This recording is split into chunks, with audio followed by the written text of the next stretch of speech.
ఓం సదాశివసమారంభాం వ్యాసశంకరమధ్యమాం అస్మదాచార్యపర్యంతాం వందే గురు పరంపరాం.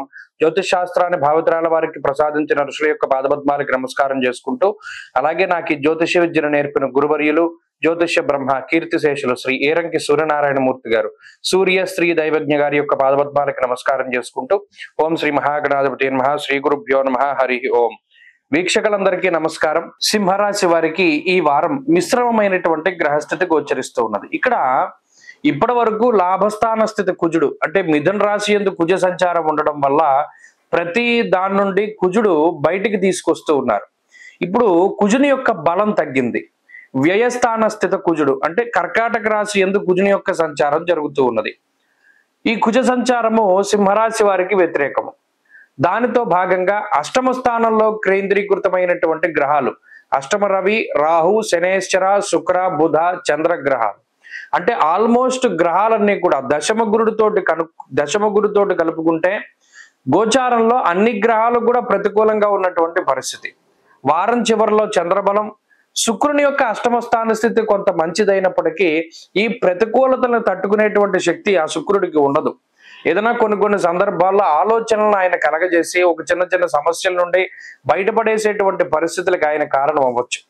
అయితే ఇక్కడ ప్రధానంగా ప్రయాణములు చేయడం వల్ల అలసట, అలాగే ఆరోగ్యపరమైనటువంటి సమస్యలు, మానసిక సమస్యలు, శారీరక సమస్యలు ఇవి ప్రధానంగా సింహరాశి వారికి కనబడుతూ ఉన్నాయి. అష్టమ స్థానంలో శనేశ్వరుడు ఉండడం నానాకార్య విరోధ స్యాత్ అన్నారు. దుర్దోష శత్రు సంవాదో, అజీర్ణమయ సంతాపం, ఏది చెప్పినా కూడా అటు అష్టమంలో ఉన్నటువంటి గ్రహానికి వ్యతిరేకమైనటువంటి ఫలితమే చెప్పారు.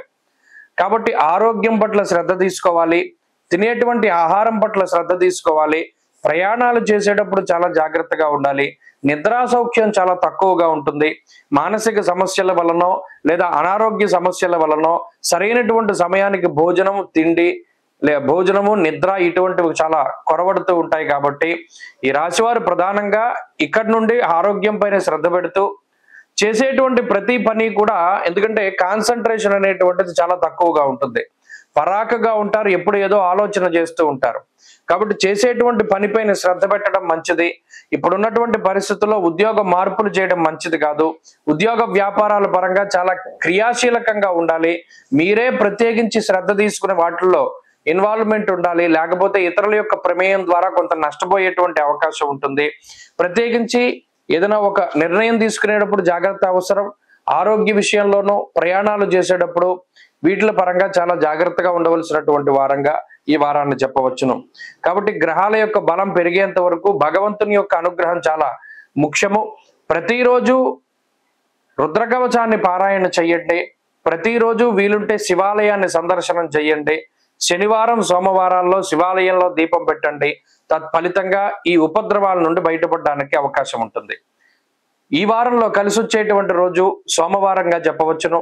అదృష్ట సంఖ్య 6, అదృష్ట వర్ణము తెలుపు.